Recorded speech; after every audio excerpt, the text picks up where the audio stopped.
A história negra de Juiz de Fora se confunde com a história negra brasileira. Não há muita diferença em relação à maneira como ela se deu, desde os escravizados até os dias de hoje. A gente precisa contar como que foi acontecendo toda essa história de lá para cá. Existe uma invisibilização, a gente não pode fugir disso. A gente vê na nossa cidade uma importância grande em cima dos trabalhos europeus, das arquiteturas, mas onde é que está o trabalho da população negra? A gente está aqui para contar essa história. Eu convido vocês a me acompanhar mais uma vez nesse segundo episódio do Resgatando Juiz de Fora.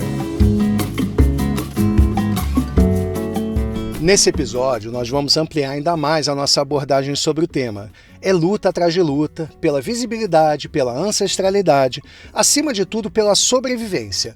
A religiosidade é mais um ponto a ser abordado. A Gilmara inicia pelo resgate de memória de suas próprias vivências. O meu primeiro contato com as religiões de matriz africana foi através da minha avó. A minha avó, como todo bom brasileiro, ela ia à missa todos os domingos. E durante a semana ela ia no terreiro e levava os netos, eu e o meu primo. E a minha avó, eu falo que ela era mestra nas artes da cura pelas ervas, porque a minha avó tinha um quintal enorme, onde ela tinha todo tipo de erva, e toda vez que alguém sentia qualquer coisa, era a minha avó que procurava. A gente procurava primeiro, era a avó, não era hospital, não era médico, não. Era a avó, porque a avó tinha um remédio lá no quintal dela que ia tratar qualquer tipo de coisa que a gente tivesse. Eu tenho uma memória que um dia eu caí de cima da laje da minha casa. E eu caí brincando, né? A laje não tinha beiral na época. E o que fizeram? Chamaram minha avó enche uma bacia com um monte de erva, me dá um banho de erva e eu fiquei boa. Assim como eu também tenho uma memória interessante de benzedeiras, né? Que também é uma tradição que tem a ver com origem africana, apesar das pessoas não saberem.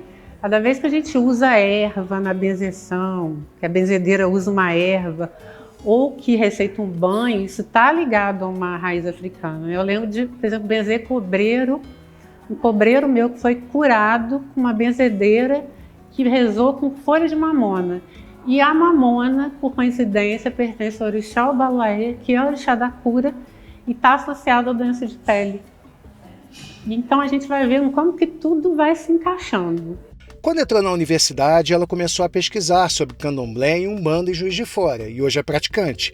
Ela fez mestrado e doutorado em psicologia, sempre mostrando o quanto é viva e presente a importância das religiões de matriz africana para a nossa cidade. Eu acho interessante a gente observar que a ciência da religião hoje tem muitos trabalhos voltados para as religiões de origem africana, voltados principalmente para a Umbanda, né, que é a nossa grande religião negra de origem. Voltados, inclusive, várias que vão lá no terreiro do Pé de Ferro. O terreiro do Pé de Ferro ele abre sempre as portas para pesquisadores. Acho que essa é uma forma, sim, de preservar. Eu sinto mais ausência da história. Eu acho que falta a história ir mais a fundo no que tem nessa coisa, por exemplo, do quilombo, do Dom Bosco, que fica assim, muitas vezes flutuante, e eu acho que às vezes as pessoas muito apegadas a documento, mas não tem nada que comprove que teve quilombo, tem as pessoas. E qual é a história da origem das religiões de matriz africana em Juiz de Fora? Ela me disse que quando iniciou as suas pesquisas encontrou sobre negros que frequentavam as igrejas, mas pouco se falava das religiões de matriz africana especificamente. O primeiro pároco de Juiz de Fora foi o padre Tiago, que era um padre negro, e esse padre ele apoiava, né, as práticas do catolicismo popular que tinham uma origem africana, como por exemplo a Irmandade do Rosário. Em Juiz de Fora, no século XIX, tinha uma Irmandade do Rosário, que era composta por ex-escravizados e escravizados. Essa Irmandade do Rosário foi quem construiu a Igreja do Rosário lá no bairro Grambre, e as pessoas de lá não sabem disso, até porque é um bairro nobre, né? Nunca que as pessoas vão associar ele a uma Irmandade de negros. E outra coisa importante também é a gente ver as origens das religiões afro, né, que a gente começa a identificar a partir do início do século XX, final do século XIX, início do século XX, com a prática do que se chamava de canjerê. O bairro Dom Bosco tem destaque nessa história. É uma região onde a maioria da população é negra e foi destino de muitos ex-escravizados no pós-abolição. É nomeado também pela própria população mais antiga da comunidade, que teve um quilombo, chamado Quilombo da Serrinha, ali naquela região.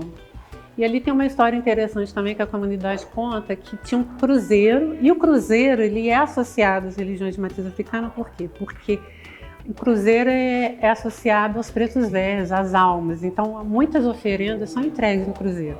E lá no cruzeiro tinha uma santinha. E quando construíram a igreja, tiraram a santinha do cruzeiro e levaram para a igreja. A comunidade conta que a santa fugia e voltava para o cruzeiro. E ali no bairro Dom Bosco também a gente tem um dos terreiros mais antigos da cidade, que é o terreiro do seu Mané Pé de Ferro, que foi o fundador do terreiro. E até pouco tempo atrás a grande matriarca lá foi a mãe Iracema, que faleceu na pandemia por Covid. Mas é um terreiro que tem mais de 90 anos de existência. E o seu Manel, ele falou que quando ele tivesse um filho vivo, esses filhos tinham que seguir a tradição. Então hoje quem está à frente do terreiro é a mãe Carmen, que é a irmã da mãe Iracema. Outra história que também remonta aos escravizados e hoje muitas pessoas já conhecem é a de Rosa Caminda. Precisamos resgatar a memória dessa mulher negra, símbolo do enfrentamento, que soube utilizar todos os recursos necessários para buscar a liberdade. Insistir na liberdade, né? Existência na liberdade de mulheres escravizadas, assim, né? Que é a questão de mesmo precariamente constituir formas e possibilidades de vida, de estar vivo dentro dessa sociedade, assim. Eu acho que a Rosa representa isso, assim. Ela representa a construção de uma narrativa sobre a existência na liberdade em uma sociedade escravista, que também insistiu para que a escravidão permanecesse, que insiste, né, nesse aniquilamento de pessoas negras, de narrativas negras, da história negra na cidade. A Giovana explicou que Rosa Caminda é uma das mulheres que vai à justiça pela sua liberdade. Isso passa a ter validade jurídica a partir de 1871, com a Lei do Ventre Livre, que deu o direito ao escravizado de comprar a sua liberdade caso tivesse pecúlio suficiente para isso. E a história da Rosa ela ganhou essa dimensão toda em função da Rosa ser uma escravizada que pertencia a Carlota, né, e que depois passa para o espólio dos Alfeld. E uma das coisas que eu gosto muito de pensar sobre a Rosa, assim, é que há todo um processo que implica na ação de liberdade da Rosa. O Alfeld é uma figura vastamente conhecida na cidade, os maiores escravagistas de Juiz de Fora, e que nesse processo do inventário da Carlota, ele passa a vivenciar uma disputa muito grande com os filhos.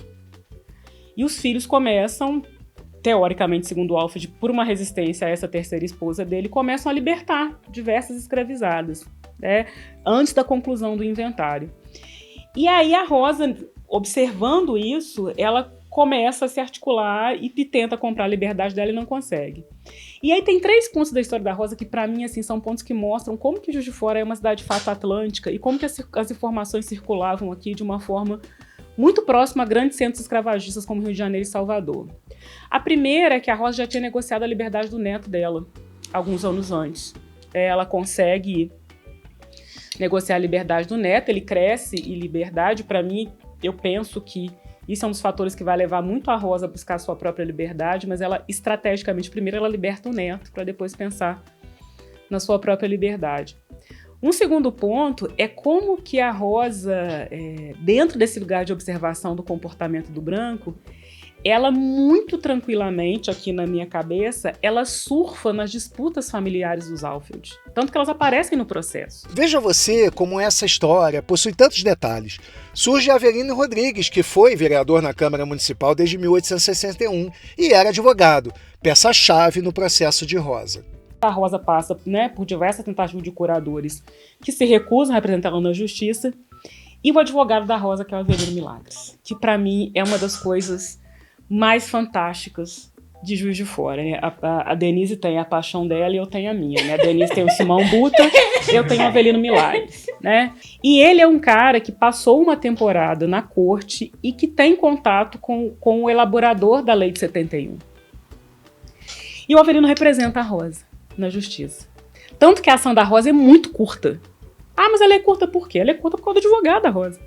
Ela é curta porque o advogado da Rosa trouxe argumentos tão contundentes, certamente proporcionados pela Rosa, porque os Álfades não dariam esses argumentos para ele, com certeza essa narrativa chega via Rosa, e ele consegue a liberdade da Rosa, né? Num primeiro momento ela havia depositado um valor avaliado em R$400 mil, depois acho que cai para 300, o Álvaro é obrigado a devolver os 100 mil reais para a Rosa, ele que eu imagino, eu gosto de sonhar que com esse dinheiro ela começou a viver a vida dela. Então assim, quando a gente vai tecendo esse quadro, né, a gente vai olhando esse painel, esse panorama, assim, a gente fica cada vez mais encantado, mais seduzido, mais impactado com a capacidade daquilo que eu chamo da ação rizomática da população negra. E que desemboca, apesar de não ser o nosso foco para encerrar, aqui no século XX. Apesar das críticas, XXI, né? Apesar das críticas que se tem, Juiz de Fora é uma cidade com um movimento negro muito perene. Ele pode perder forças em alguns momentos, ele pode ter as suas distensões internas, mas é um movimento perene. Juiz de Fora é uma cidade que tem movimento negro desde a sua gênese. A Giovana falou em movimento negro, então é por esse caminho que a gente vai agora. O primeiro que eu procurei para falar foi o Paulo Azarias. Ele é fundador em Juiz de Fora do MNU, Movimento Negro Unificado, e explica que o movimento dos negros pós-abolição já eram ações políticas e que com o decorrer do tempo foram se desenvolvendo. Nós vamos pegar desde 1905, né, que você vai ter a migração, né, dos negros do rural para a parte urbana. Eles vão começar a ter acesso a alguns empregos mais subalternos e vão se organizar em associação, clubes dos negros, né? E a gente vai ter na década de 40 o surgimento década de 30, 40, o surgimento da Frente Negra, que é um movimento muito importante e que começaram a se organizar até com a perspectiva de se transformar num partido político, e que é destruído pela ditadura de Getúlio Vargas, né?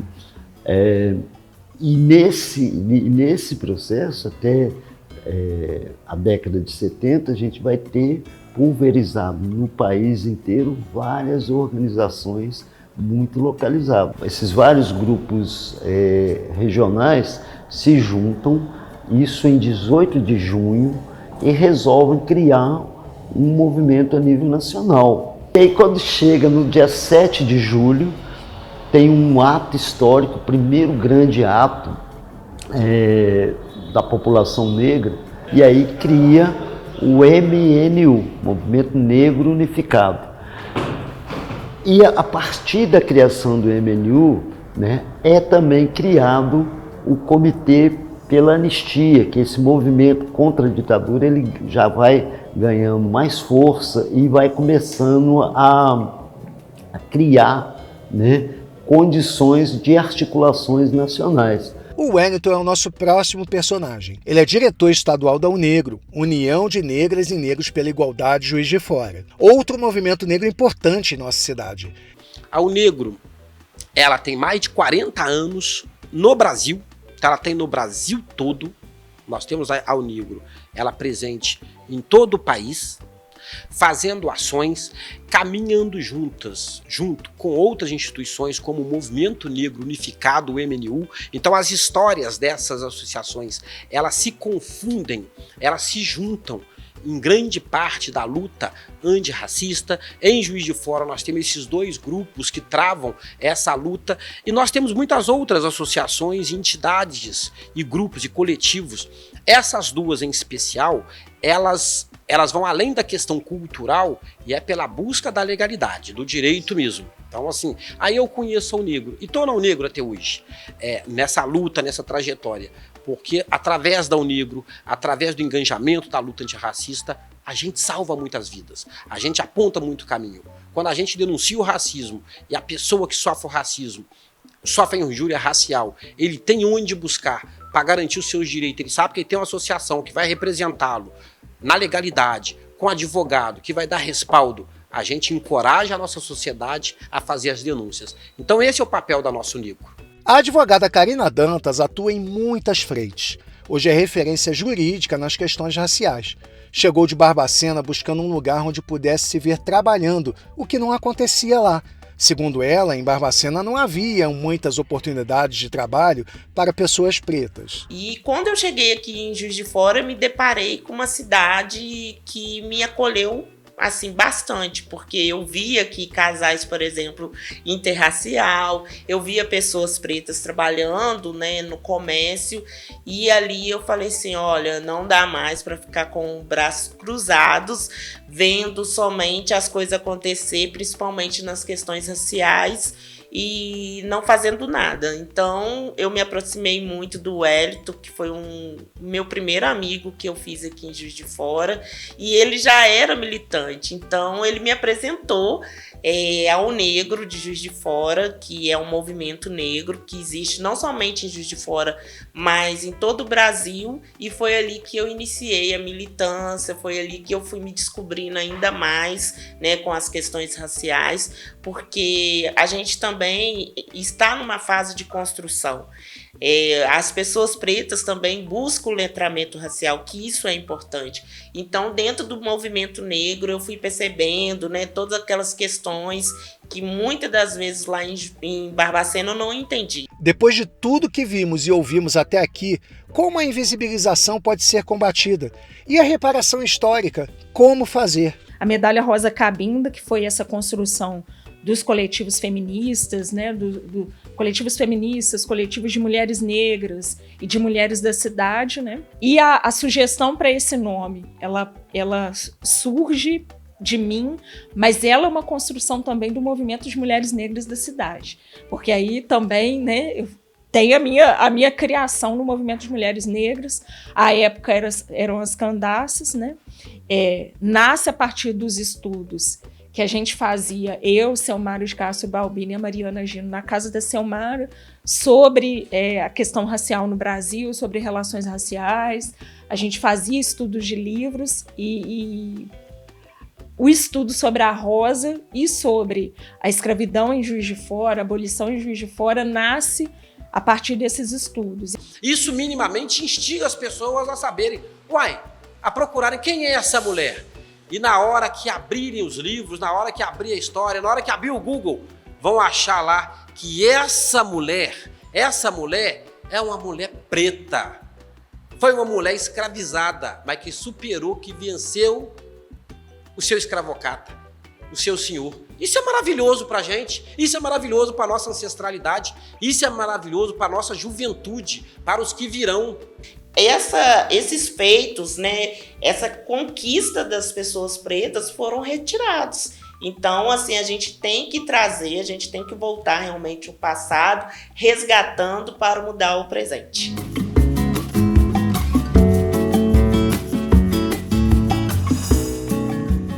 A resistência, o enfrentamento, ele pode ser feito de várias maneiras. Algumas delas acontecem através da educação, através da cultura, através da arte. Tudo isso também é resistência. E também, principalmente, pelo conhecimento da sua história. A gente está tentando mostrar aqui para vocês a história da população negra da nossa cidade, desde o tempo dos escravizados até os dias de hoje. Continua com a gente, na semana que vem a gente vai ter mais um episódio do Resgatando Juiz de Fora sobre a história da população negra da nossa cidade.